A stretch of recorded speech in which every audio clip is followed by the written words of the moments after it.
Hey friends, welcome back. I'm Good and you're watching Scope and Spill, where we scope out the drama and spill all the juicy secrets. I just think of all the warning signs and all that he sent and wonder what we could have done differently. And I spoke with him a week ago. He was so excited because he passed this test. He wanted to return to school and pursue nursing and stuff. We get to be there for our kids now more than ever. Yeah. Counseling. That's something that the children do need. They all need it. I agree. They all do. I'm never going to be a grandma to his kids. Yeah, that's true. Never. I'm not gonna see him. Get married or he besties. I hope you had a wonderful weekend. So, I've made a decision after watching season 19, episode 25, that for the first time, since I've covered the show and done recaps of these episodes, I'm not going to show any clips because it feels wrong. It feels wrong to share clips from that episode, because there was a lot that went down in that episode that I was, as lovely as it was that they said goodbye to him and put him tourist. It was very invasive and I feel like I don't want to share that further. That's on TLC. They had a graveside service and it was aired on TLC and they put his urn in the ground and it was so intimate and so hard to watch. But I wanted to just touch on a few things from the episode aside from that segment of the episode, because that segment of the episode was like the middle of it. There was a segment before they went to the cemetery, and then there was a segment after. And I just wanted to kind of delve more into what my takeaways were from this. And very early in the episode, it was obvious that Janelle and Christine were present with some of their children. The kids weren't all there for all of it. Mykelti and Tony weren't there at all. I believe that this occurred to coincide when they were in the process or moving to North Carolina, so that might have been the reason. So Mykelti and Tony weren't there at all. And as far as I could see, the remaining siblings were present. Logan was present on camera, but he did not speak. Hunter was present, but he was not in any of the parts of the episodes where they went fishing. Same with Logan. They just did not involve themselves in any of that. Gabriel was present. All of Christine's children except for McKeely were present. And then Leon and Audrey were present. So all of the siblings except Mykelti and obviously Garrison was not there because it was his funeral. And then Mary was there, but Mary was not with them, did not remain with Janelle and Christine, and Mary wasn't present for the shooting when they did the shoot with even Leon. So I don't know if Mary just wasn't welcome and she wasn't invited to do that type of thing just because they're not close and Leon decided to hang out with their siblings, and that there was stuff that Leon did with Mary off camera, but Leon was in the filming with their siblings. So it was actually really nice to see Leon with Audrey, and they actually seemed really, really, really heartbroken by it all. So it was, very obvious in this episode that death of Garrison did not bridge any reconciliation with Kody whatsoever. Most specifically, when the adult children were there with Christine and Janelle, and even at the graveside, none of the two sides ever interacted.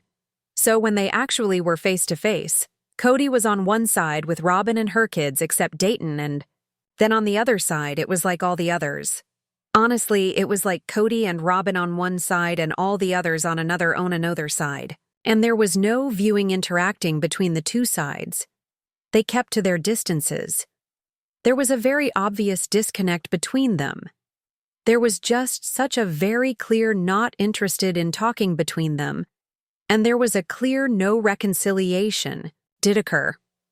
Okay, and Janelle did mention that this death has served as a good reminder to the siblings, and by the siblings, she means the children she's with now, Christine and Mary, and how those children have all somehow managed to, at least some of them, to heal some of the fences, some of the wounds between them, resolve some of their issues, be together more, and they check in more, and they have more one-on-one conversations with each other. It's helped establish just like a glue between them again, where they are, just sort of reminded of what's important. It's made them more solid in their relationships. And it's also made them open to sort of put aside their differences between all of the kids, except Robyn's kids. That never there was no talk, whatever, between Robyn's children and the children of the OG3's original children. So There's sort of this glaring distance. There's all these various competing storylines.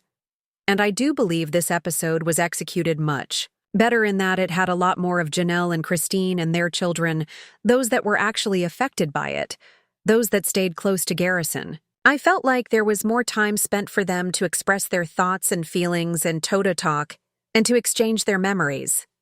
There was time for Christine and to Janelle to sort of talk through, their own grief and their own issues with all of this. And it was good to see, although it felt incredibly intrusive and slightly exploitative, it was just good to see that Christine and Janelle could be there for one another. And I think what I've learned strangely was that I had so many questions regarding David, Christine's husband, at first. I had these doubts regarding his past and was he in this for the right reasons? Is he actually a good guy? And he is just the most solidest guy ever. All the kids adore him. He's like a rock for Christine. He appears like he's a rock for her kids. He and Truly clearly have a really good relationship and he just sort of fits so nicely and so naturally with those with the family. It's like he was always meant to be there. So, I'm just happy that Christine has such a good SP partner in this. So, I think that aspect of this has been probably the most it shouldn't surprise me. But it's been the most I'm just happy Christine again has a good partner. I'm happy that she has found the love that she desires. I'm happy that when she's going through something like that, she has individuals that she can rely on.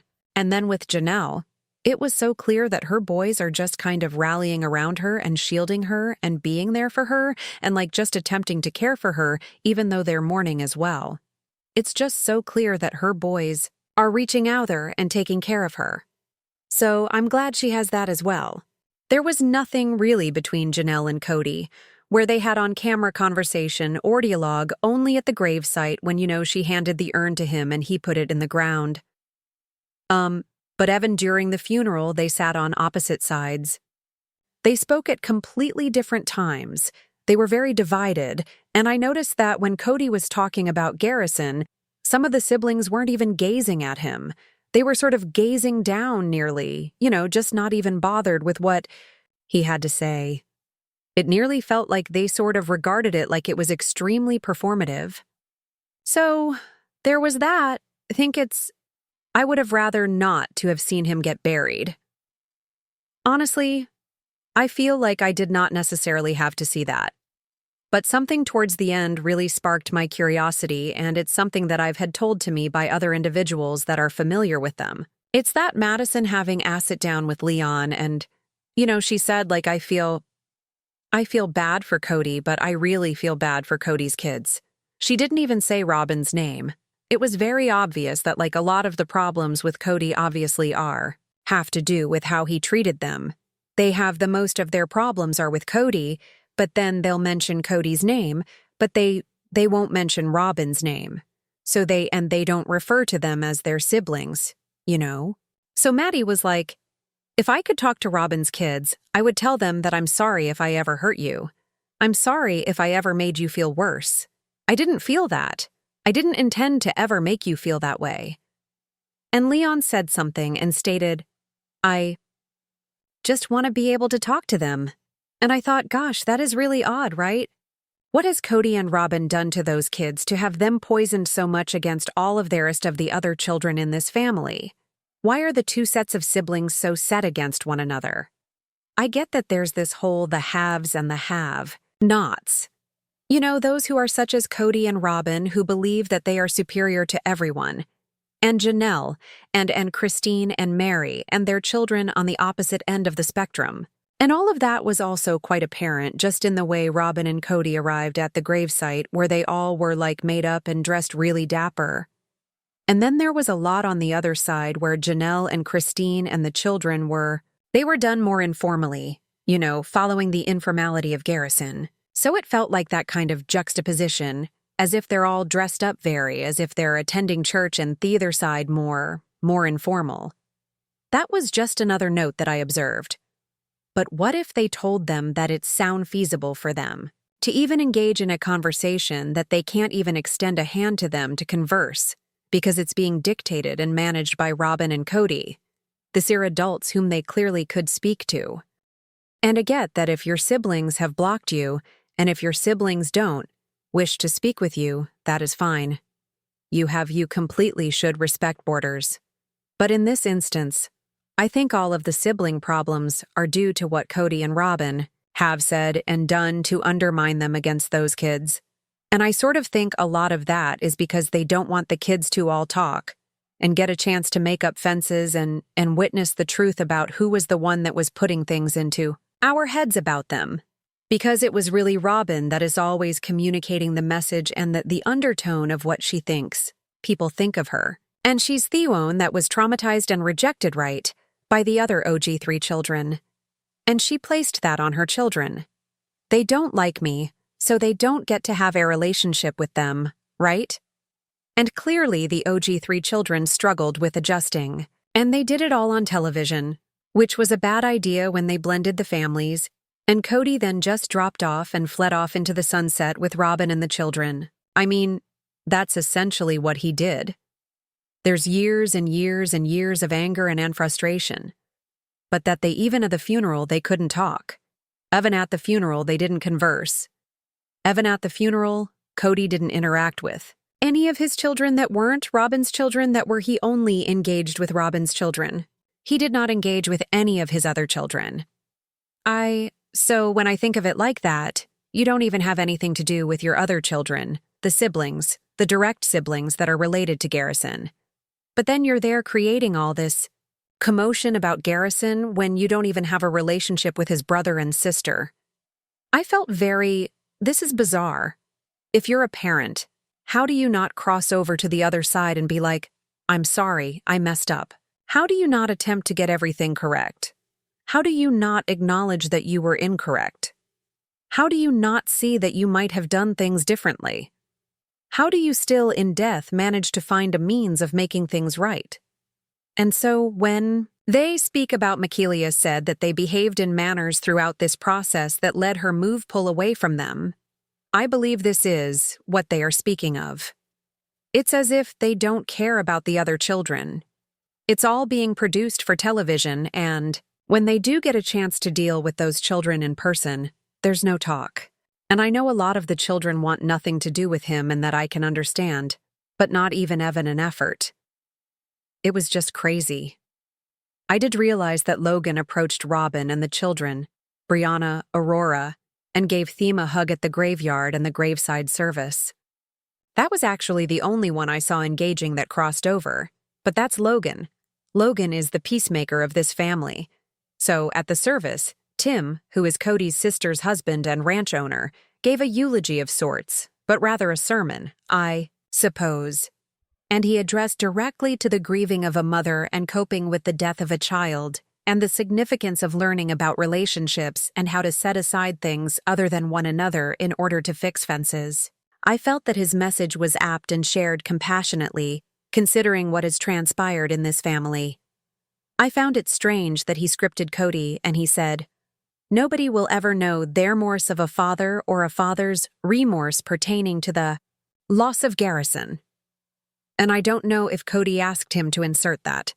I don't know whether that was said because Tim wants the other children to realize that Kody is sorry for what he's done and has a sense of responsibility for what he's done, and how he caused all this division, and how he spoke about how badly he treated Garrison so publicly. But I think something different could have been said at the service. That was my one contribution where I just didn't have to hear that. I didn't have to hear about Kody being remorseful because none of his behavior with his other children indicated that he had remorse. That was how I interpreted it. Preponderantly, TLC did a better job with this episode. And Robyn was really non-existent in the episode, and she didn't appear to have feelings about Garrison. It was largely Kody brought his boy home, not we buried our son. Which, if you're going to be a stepmom, Robyn, you need to begin treating Kody's kids like your kids too. But who knows? So tell me what you think of this episode. Were you touched? Were you uncomfortable? And what do you make of this constant divide in the family? Let me know in the comments below. Don't forget to thumb up this video. Don't forget to subscribe to my channel if you haven't subscribed. and press the bell so you never miss a video. Thanks so much for watching. Bye, guys.